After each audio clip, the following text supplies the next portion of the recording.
Now I will explain dependent data validation. So first I will write name, then date of birth, then age. Now if the name is written in this cell, then only we can write date of birth and age. Otherwise, we can't write date of birth and age if name cell is empty. So in order to do that, first I have to write is blank this value. It's true because it's blank. I will use not function. Now I return false because it's negative sign opposite. Now I will do end function because I have to use another logic. Date of birth and age should be a number. So I will write is number, then take this column.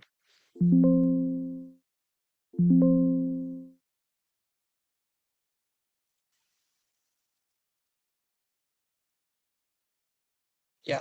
So same as here is blank name,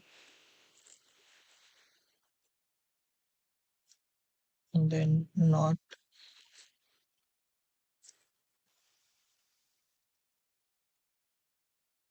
and then end.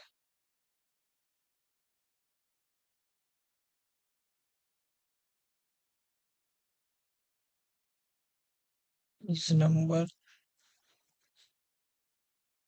Now I will copy paste this formula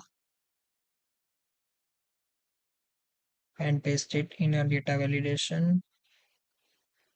Here in allow I will use custom. I will paste this formula here. Ignore blank. And then OK. For this I will select its formula. And then I will go to again data validation in allow custom, and then paste, and here ignore blank. Now let's say if the name is this name cell is empty.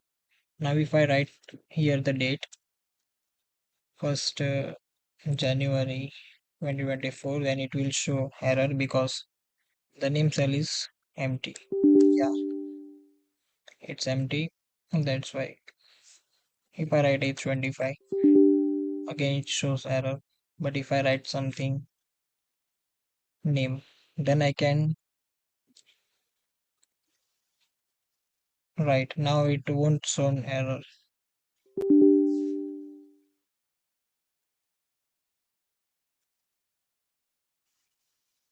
Okay, yeah, it's I have to write number.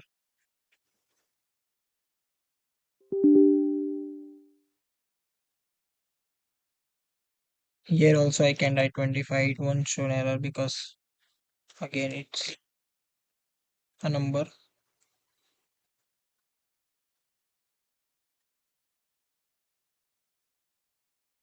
Also I can modify if I want to date. I want date, then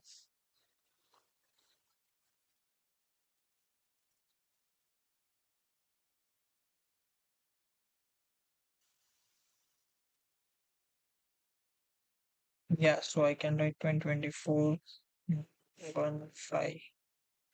Yeah, here I can get date. But if it's empty, then after if I write 2024 5 first month, then it will show an error. Also here.